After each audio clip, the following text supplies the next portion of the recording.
오늘 우리에게 주시는 하나님 말씀은 마태복음 15장 21절에서 28절까지 말씀입니다.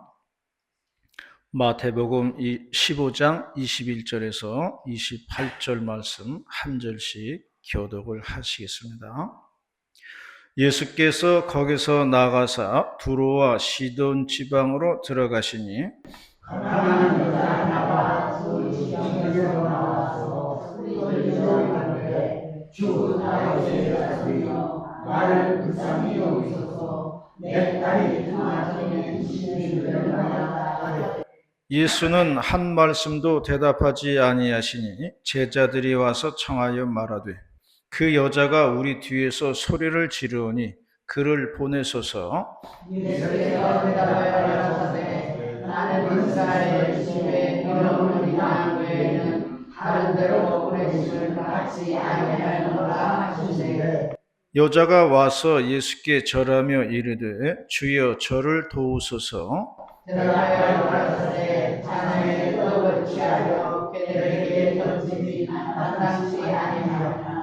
여자가 이르되 주여 올소이다마는 개들도 제 주인의 상에서 떨어지는 부스러기를 먹나이다 하니 이에 예수께서 대답하여 가라사대 여자야 내 믿음이 크도다 내 소원대로 되리라 하시니 그것으로부터 그의 딸이 나으니라. 아멘. 지난주에는 이제 노회가 있어가지고요. 목사님들끼리 노회 장소 교회 근처 식당에서 아침을 먹게 되었습니다.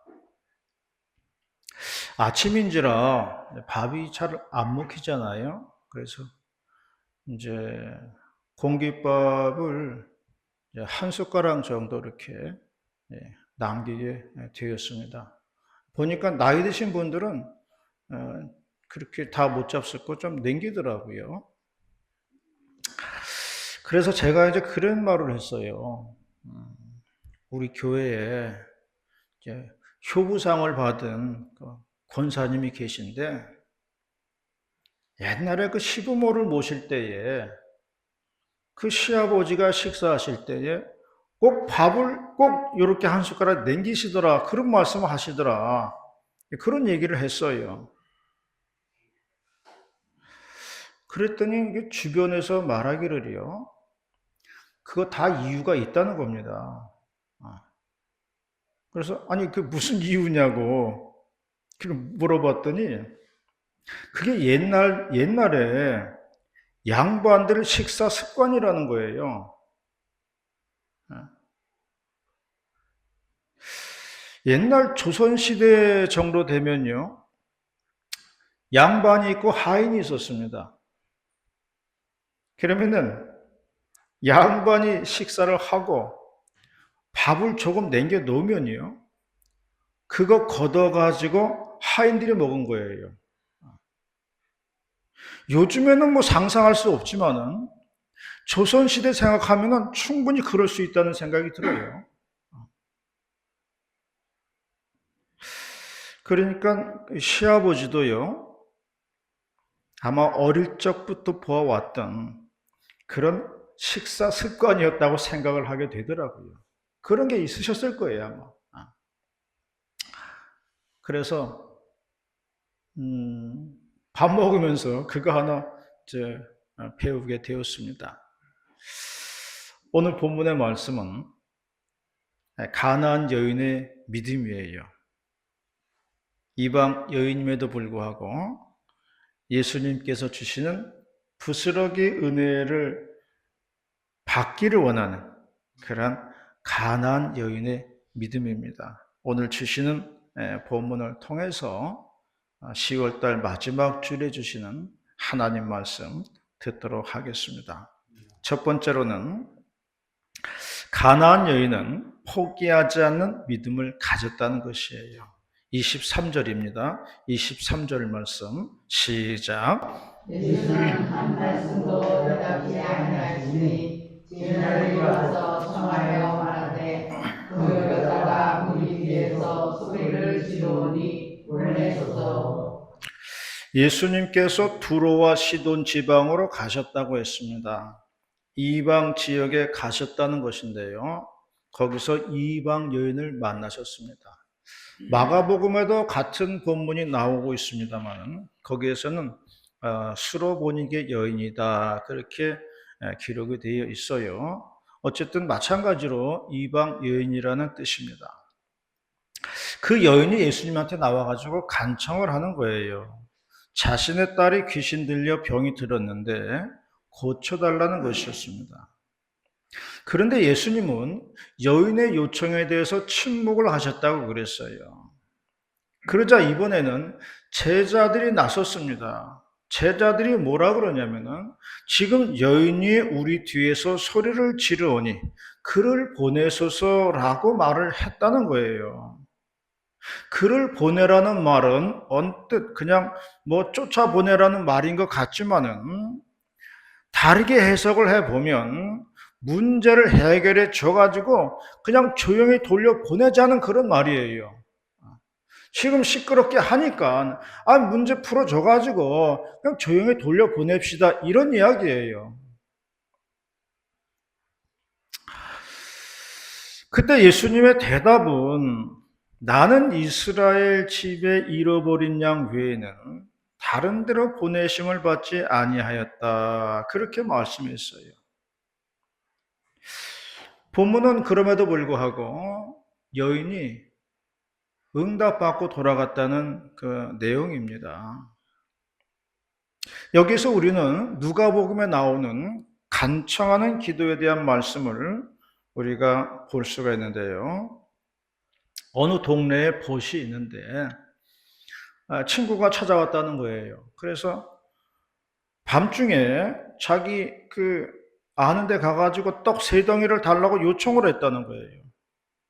친구가 여행을 하다가 왔는데 먹을 것이 없으니까 떡 3덩이만 빌려달라고 그렇게 친구 집에 갔다는 거예요. 하지만 친구는 밤이 깊고 문을 닫고 잠자리에 들었습니다. 그렇다고 해서 문을 걸어 잠그고 요구한 떡을 3덩이를 안 주겠느냐 하는 말씀이에요. 일어나서 준다는 거죠. 그러면서 예수님이 하신 말씀은 뭐냐면은 비록 벗됨으로 인하여서는 일어나서 주지 아니할지라도 그 간청함을 인하여 일어나 요구대로 줄 것이다 그렇게 말씀을 했어요.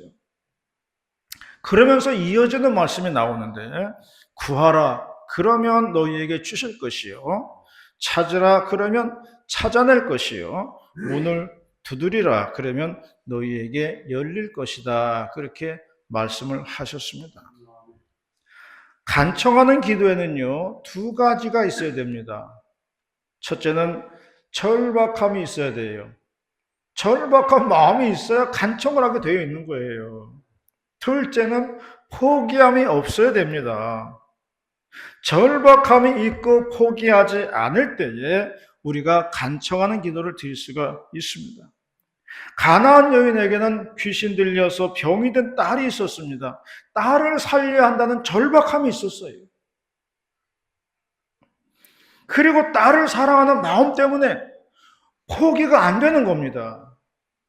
이 2가지가 있었기 때문에 가나안 여인은 간청을 한 거예요. 이것이 가나안 여인의 마음이었다 그렇게 말씀을 하고 있습니다. 제가 전도사 때요 후배 전도사가 한 사람 있었어요. 그런데 교회 청년 중에 한 청년이 있었는데 어머니는 권사님이고 아버지는 집사님이에요. 다 교회 나오는 집안인데 이 아들은 그냥 건성건성 교회 다니는 정도고 게다가 부모님 말을 안 듣고 매사에 부정적이고 세상을 삐딱하게 보는 그런 청년이었습니다. 하나밖에 없는 이 자식 때문에 고민하는 권사님이 후배 전도사를 불러서 부탁을 하는 거예요. 내 아들을 좀 잘 좀 돌봐달라고 부탁을 했습니다. 그래서 이제 후배 전도사가 그 청년을 붙들고 공부를 시켰어요. 그리고 같이 기도하고 그런 시간을 가졌어요. 그러던 중에 후배 전도사가 어느 날 그런 말을 하더라고요. 그 청년을 맡아서 공부 가르치고 기도하고 하는데 어느 날 그를 위해서 기도할 때 눈물이 나더라. 그런 말을 했어요. 그 사람이 불쌍하고 안타까운 마음에 눈물의 기도를 드렸다는 거예요. 그런 거 보면요. 이 정도는 돼야 역사가 일어나는 것 같아요. 이 정도는 해야 뭔가 기적이 일어나는 것 같더라고요.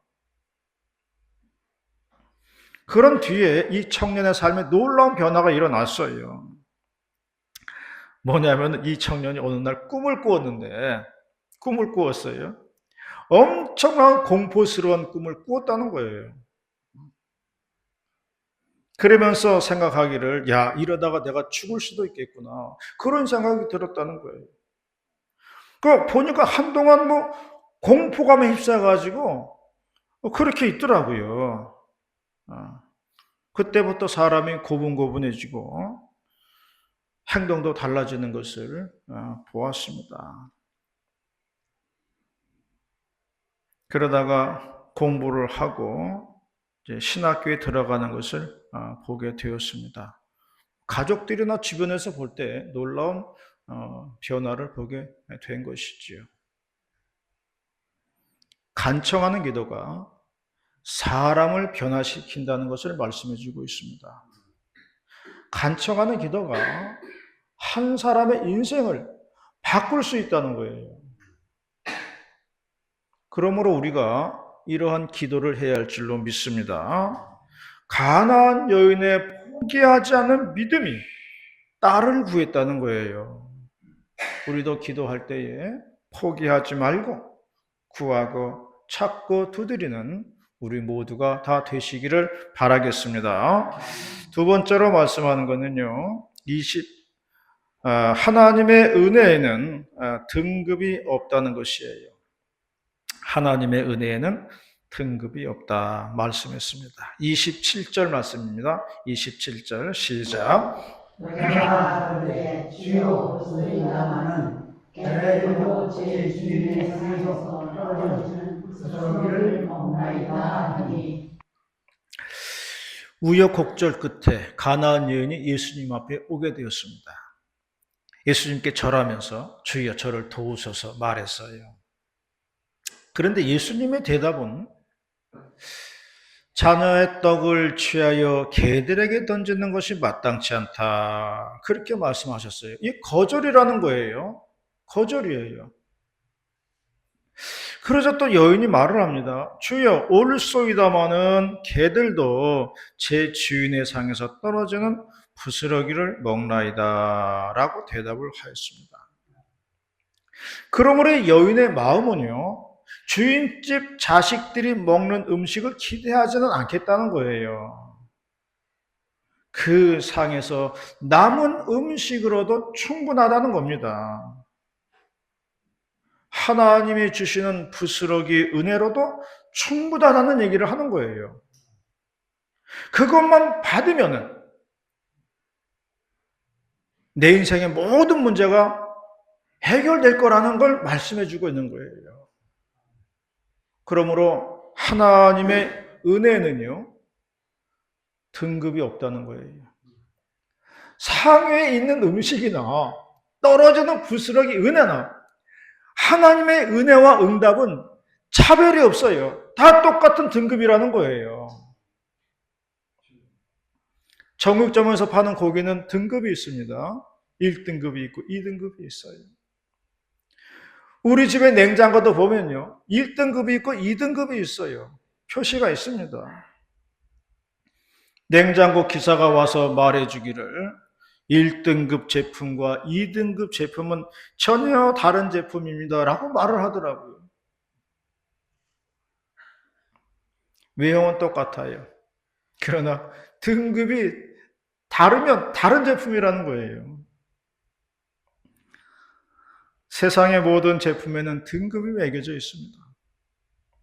하다못해 학교에서 공부하는 학생들까지도 등급이 매겨져 있어요. 1등급에서 뭐 7, 8등급인가 있는 걸로 알고 있습니다. 그러나 하나님의 은혜에는 등급이 없다는 것을 믿으시기를 바랍니다. 하나님의 은혜는 다 똑같은 거예요. 그래서 여인이 부스러기 은혜라도 구한 겁니다. 예수님께서 가나안 지방으로 가셨다고 했습니다. 그리고 가나안 여인을 만나셨다고 했어요. 그 당시 유대인들은요, 가나안 땅을 잘 안 갔습니다. 지역 차별이 있었어요. 인종 차별이 있었던 거예요. 가나안 사람들을 낮춰보는 유대인들의 문화가 있었어요. 그런데 예수님은 그 지방에 가셨다는 겁니다. 그리고 여인을 만나셨다는 거예요. 하나님의 은혜에는 차별이 없다는 것을 말씀해 주고 있습니다. 인종차별도 없고 지역차별도 없고 그게 하나님의 은혜라는 거예요.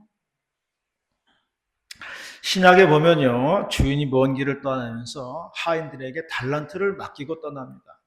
어떤 종에게는 5달란트 맡겨주고 갔고요, 어떤 종에게는 2달란트 맡겼습니다.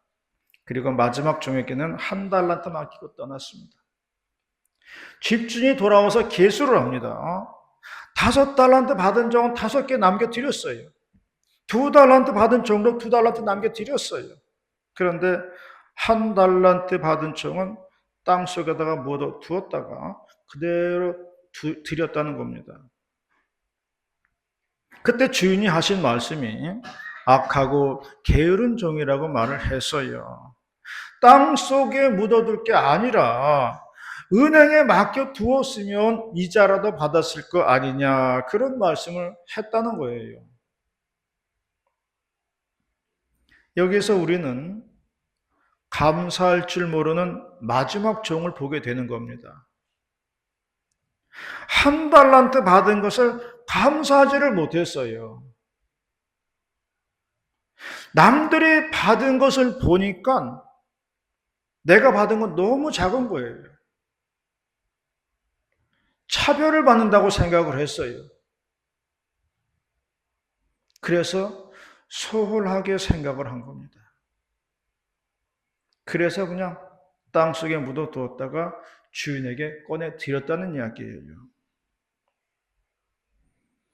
하나님께서 주시는 달란트는요, 5달란트이든 2달란트이든 1달란트이든 차별이 없다는 거예요. 다 소중하고 귀중한 하나님의 달란트다, 이거를 말해주고 있는 겁니다. 그러므로 자신이 받은 것을 소중하게 여기지 않고 감사하지 못할 때 하나님께서는 악하고 게으른 종이라고 말씀을 하신다는 거예요. 저는요, 제가 늘 1달란트 받은 종이라고 생각을 하고 있습니다. 왜냐하면 내 자신을 돌아보면요, 이게 능력도 딸리지요. 이게 뭐 재주도 없죠. 뭐 부족한 게 많아요. 그래서 나는 1달란트 받은 종인가 보다, 늘 그렇게 생각을 하고 있어요.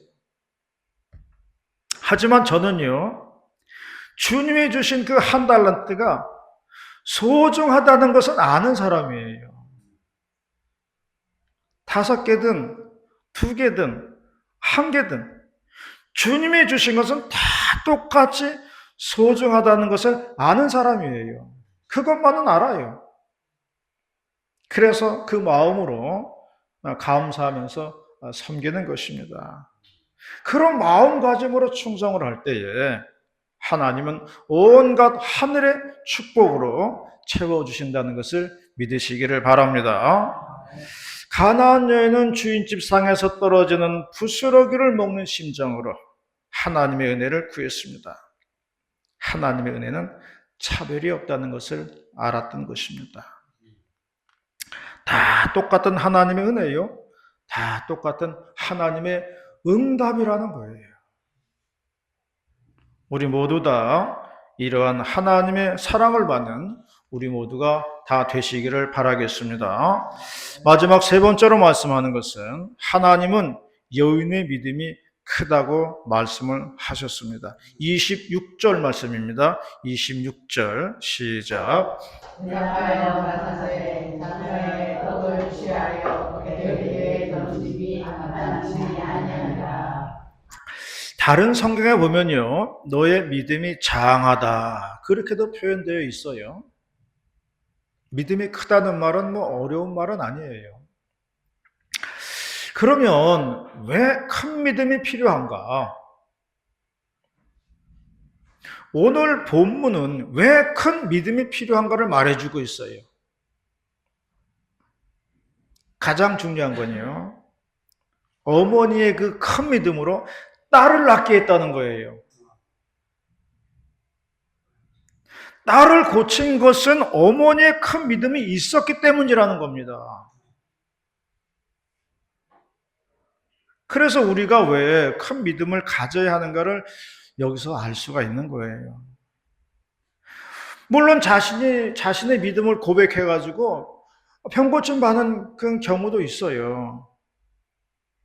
하지만 사정이 여의치 않으면 예수님은 다른 사람의 믿음을 통해서도 응답을 주신다는 겁니다.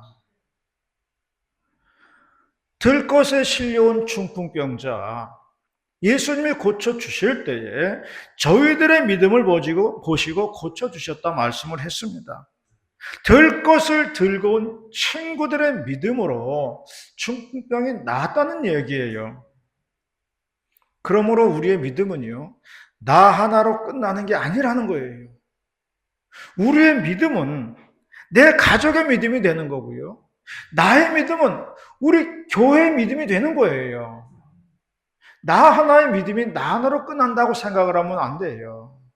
내 믿음이 딸 자식을 살릴 수도 있는 거예요. 그래서 우리의 믿음이 장해야 된다는 것을 말씀하고 있는 겁니다. 여러분들에게는 죄송한 말씀이지만은 이제 저도 나이가 들어가면서요, 달라지는 게 뭐냐면은 이 걱정이 많아지더라는 거예요. 걱정이 많아져요. 예전에 저희 어머니가 걱정을 많이 하시더라고요. 그래서 제가 아이고 걱정도 팔자예요, 그런 말도 다 했어요. 그런데 제가 그 나이 먹어보니까요, 이게 더하면 더했지 덜하지 않더라고요. 야, 그래서 이 걱정이다. 이게 걱정이다. 걱정이 걱정이다. 이거 어떻게 극복할까 하는 마음에서 묵상하면서 저 스스로 그렇게 이제 다짐하는 글을 적어 보았어요. 뭐라고 적었냐면은, 첫째, 하루의 걱정은 기도함으로 맡겨버리고 걱정하지 말자. 그렇게 썼어요. 두 번째, 미리미리 대비하고 준비함으로 걱정거리를 없애자. 그렇게 썼어요. 그리고 세 번째, 이렇게까지 했는데 이후에 일어나는 것은 나의 영역이 아니다. 이건 내가 어떻게 할 수 있는 게 아니에요. 그건 하나님의 영역이다. 그렇게 썼어요. 걱정이 많은 것도요, 믿음이 없다는 증거예요. 믿음이 없으니까 온갖 걱정이 많아지는 거예요. 믿음이 없다는 증거입니다. 걱정을 줄이는 것이 큰 믿음이라고 믿으시기를 바랍니다. 걱정을 줄여야 돼요. 그리고 믿음을 키워야 돼요. 아는 목사님이 담낭에 용종이 생겼어요. 그래서 이제 수술을 받게 됐는데요. 용종이 무엇인지는 이제 떼내가지고 조직 검사를 해보고 판정을 할 것입니다. 이게 암인지 아니면 그냥 뭐 일반적인 건지 조직 검사를 통해 가지고 판단을 하겠지요. 하지만 우리 같았으면요, 그런 말 들었으면 이미 절반은 죽었을 거예요. 그런 말 들었으면은 완전히 절반 죽었을 것 같아요. 그런데 그 목사님이 글을 이렇게 올렸더라고요. 29일 날 수술 날짜가 잡혔습니다.